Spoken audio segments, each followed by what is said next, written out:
जम्मू की तहसील से सांबा से हिजरत करके शकरगढ़ आबाद होने वाले बाबू खान जिंदगी की 104 बहारें देख चुके। अपनी आंखों से पाकिस्तान बनते देखा और हिजरत की तकालीफ बर्दाश्त की।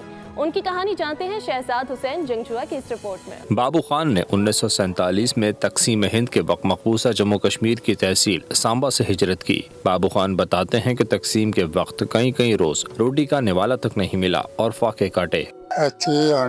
बेचारियां मुसीबतां देखी, फाके कट्टे, मजदूरियां कीतियां, बाद भी साडा गला लगा, बाबे ने लाया और राशन मिलता रहा, खांदे रहे।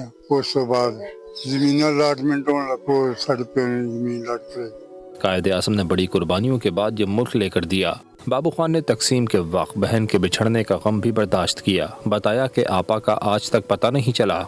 मां पुत्र ने नहीं समझी, इस कसलाम हो रही। इधर हिंदू सन नंगा के हन बंदे है मेरे प्यो के दोस्तों नंगा के इधर आ गया जी के साडा उधर रह गया।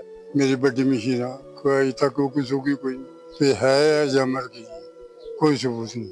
बाबू खान की बीवी शरीफा बीबी नाबीना है, जिन्होंने हर मुश्किल में उनका साथ दिया। बाबू खान जैसे बुजुर्ग नौजवान नस्ल को याद दिलाते हैं कि यह मुल्क कितनी कुर्बानियों के बाद हासिल किया गया। शहजाद हुसैन जंजुआ, बोल न्यूज़, शकरगढ़, नारोवाल।